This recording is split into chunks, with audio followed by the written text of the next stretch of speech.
Chapter 14. That night, as Stanley lay on his scratchy and smelly cot, he tried to figure out what he could have done differently, but there was nothing he could do. For once in his unlucky life, he was in the right place at the right time, and it still didn't help him. "You got it?" he asked X-Ray the next morning at breakfast. X-Ray looked at him with half-opened eyes behind his dirty glasses. "I don't know what you're talking about," he grumbled. "You know," said Stanley. "No, I don't know," X-Ray snapped, "so just leave me alone, okay? I don't want to talk to you." Stanley didn't say another word. Mr. Sir marched the boys out to the lake, chewing sunflower seeds along the way and spitting out the shells. He scraped the ground with his boot heel to mark where each boy was supposed to dig. Stanley stamped down on the back of the blade of the shovel, piercing the hard, dry earth. He couldn't figure out why X-Ray snapped at him. If he wasn't going to produce the tube, why did he make Stanley give it to him? Was he just going to keep it? The tube was gold in color, but Stanley didn't think it was real gold. The water truck came a little after sunrise. Stanley finished his last drop of water and stepped up out of his hole. At this time of day, Stanley sometimes could see some distant hills or mountains on the other side of the lake. They were only visible for a short while and would soon disappear behind the haze of heat and dirt. The truck stopped and the dust cloud drifted past it. X-Ray took his place at the front of the line. Mr. Pendanski filled his canteen. "Thanks, Mom," X-Ray said. He didn't mention the tube. Mr. Pendanski filled all the canteens, then climbed back up into the cab of the pickup. He still had to bring water to Group E. Stanley could see them digging about 200 yards away. "Mr. Pendanski," X-Ray shouted from his hole. "Wait, Mr. Pendanski, I think I might have found something." The boys all followed Mr. Pendanski as he walked over to X-Ray's hole. Stanley could see the gold tube sticking out of some dirt on the end of X-Ray's shovel. Mr. Pendanski examined it and took a long look at its flat bottom. "I think the warden is going to like this." "Does X-Ray get the day off?" asked Squid.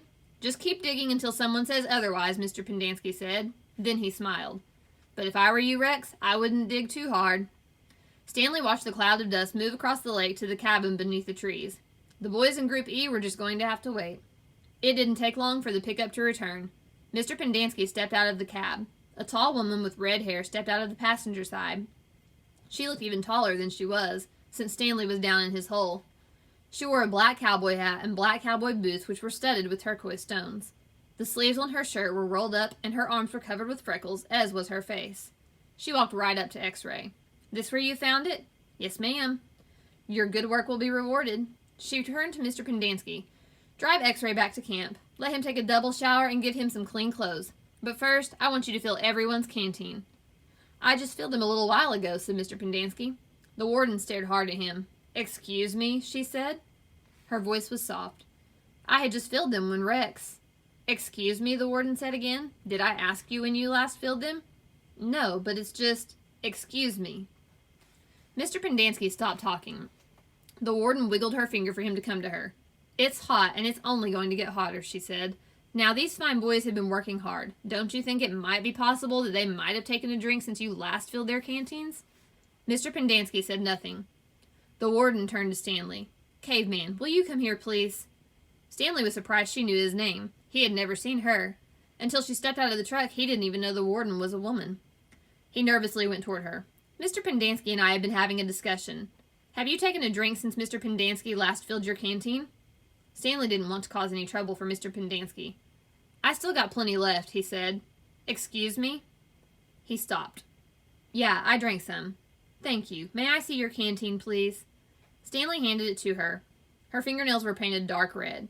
She gently shook the canteen, letting the water swish inside the plastic container. "Do you hear the empty spaces?" she asked. "Yes," said Mr. Pendanski. "Then fill it," she said.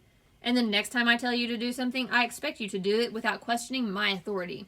If it's too much trouble for you to fill a canteen, I'll give you a shovel. You can dig the hole, and the caveman can fill your canteen." She turned back to Stanley. "I don't think that would be too much trouble for you, would it?" "No," said Stanley. "So what will it be?" she asked Mr. Pendanski. "Do you want to fill the canteens, or do you want to dig?" "I'll fill the canteens," said Mr. Pendanski. "Thank you."